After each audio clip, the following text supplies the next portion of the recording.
नमस्कार साथियों, Patkar coaching classes में आपका एक बार फिर से स्वागत है। आज की वीडियो में हम देखेंगे कि भाज्य संख्या किसे कहते हैं एवं अभाज्य संख्या किसे कहते हैं। भाज्य संख्या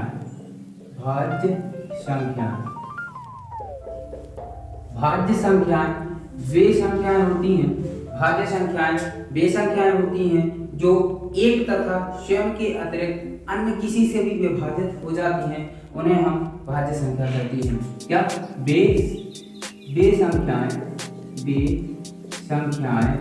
जो एक तथा स्वयं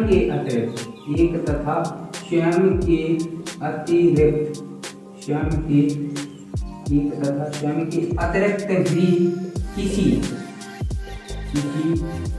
अन्य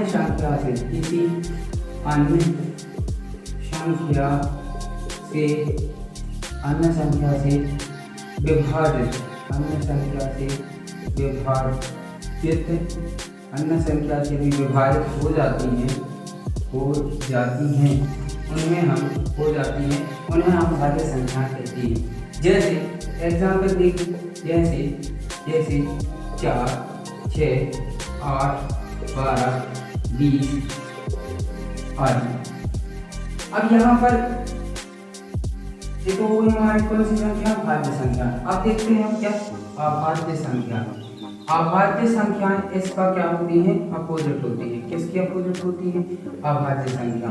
अभाज्य संख्याएं भाज्य संख्याओं की अपोजिट होती है और अभाज्य की अपोजिट होती है। एंड वे जैसे हम भाज्य संख्या को देखते हैं तो भाज्य संख्या की डेफिनेशन कहती है कि वे संख्याएं जो एक तथा स्वयं के अतिरिक्त किसी अन्य संख्या से भी कटती हैं तो भाज्य संख्या होती है। अभाज्य संख्याएं वे संख्याएं होती हैं जो एक तथा स्वयं के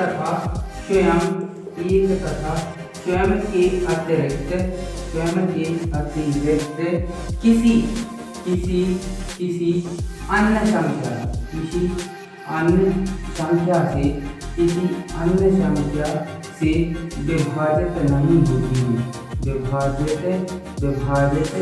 विभाजित नहीं होती हैं, उन्हें हम क्या कहते हैं? अभाज्य संख्या कहते हैं। अब भाज्य संख्याओं में एक आपको संख्या देखने को होगी, जैसे 6 में देखिए 1 का भाग जाता है, 6 का स्वयं का भी भाग जाता है, 2 का भी भाग जाता है और 3 का भी भाग जाता है। तो ये 2 और 3 ये कौन से नंबर हो गए? ये हमारे अतिरिक्त नंबर हो गए। हमारी परिभाषा में 1 तथा स्वयं से तो कट रही है, 1 से और 6 से कट रहे हैं, बाकी ये 2 से और 3 से भी कट रही हैं, तो ये अतिरिक्त की कैटेगरी में चले जाएंगे, यानी कि वो 1 और स्वयं के अतिरिक्त। और अभाज्य संख्याओं का हम एग्जाम्पल देखते हैं तो जैसे इसको हम लिख दिया 3, 5, 7, 11।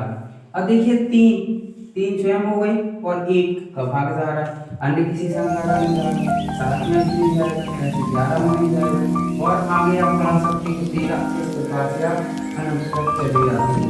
आपको बस क्या देखना है, 1 और स्वयं दोनों कट रहे हैं से ना कर रहे हैं। वीडियो आपको अच्छे लगते हैं लाइक और सब्सक्राइब करें।